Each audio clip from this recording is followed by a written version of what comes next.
சும்மா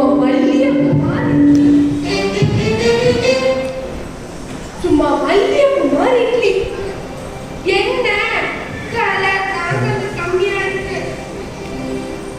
சும்மா ரொம்ப குமார் சட்னி உப்பு இருக்கேன். ஆஹா, சூடான சாப்பாடு வேற இருக்கு. என்ன மல்லித்தூள் முளைச்சாலுமே தொழில்தா கம கம கமான்னு இருந்துருக்குமே. லக்ஷ்மி நினைக்கிறேன்.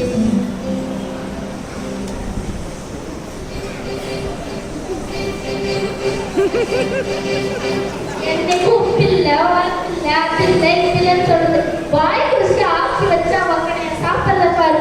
ஏன் அதே வாயால நல்லா இருக்கா நல்லா இருக்குன்னு சொல்ல தெரியாதா?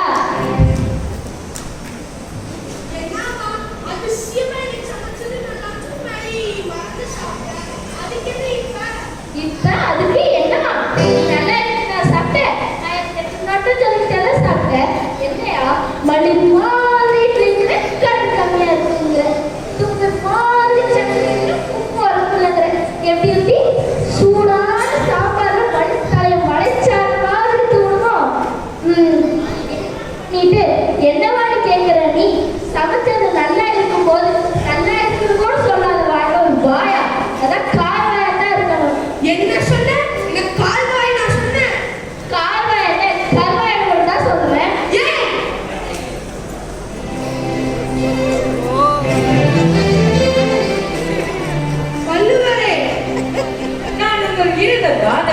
கேட்டுக்கொண்டுதான் இருந்தேன்.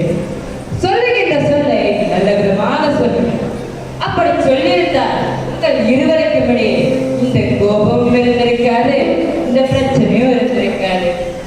மகனே, உன் மனைவிதான் வருத்தத்தில் கடும் சொற்களை பேசியிருந்தாங்கன்னா நீயாவது இனிமையாக பேசியிருக்கலாம் அல்லவா? நான் எழுதிய இனியதை கூற வேண்டும் அதிகாரத்தில் சொல்லு போன இனிய உலகாக உண்ணாத கூறு கனி இருப்ப காய்க்க வந்தது. அதாவது இனிமையான சொற்கள் இருக்கும் போது அவற்றை விடுத்து கடுமையாக பேசுவது கனியை ஒதுக்கி காயை உண்பதற்கு சமம். ஆகவே எம் மக்களே உறவுகள் மேம்பட அனைவரும் இந்த இனிய பேசுங்கள், இன்பமாய் வாருங்கள்.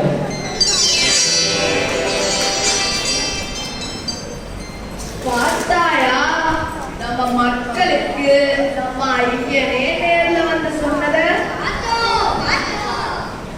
வள்ளுவனின் குரல் வாழ்வு நலமாய் வளமாய் இன்பமாய் வாழ்வோம்.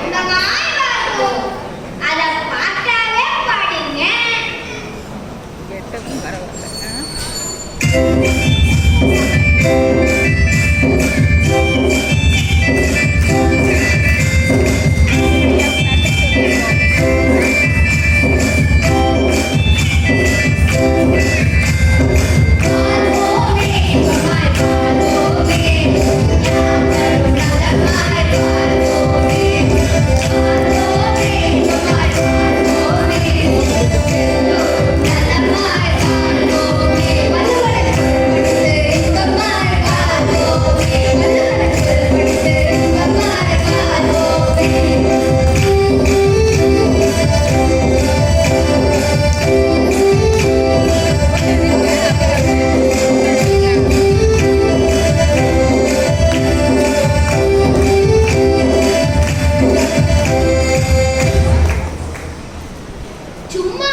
வேலை வந்துவிட்டது.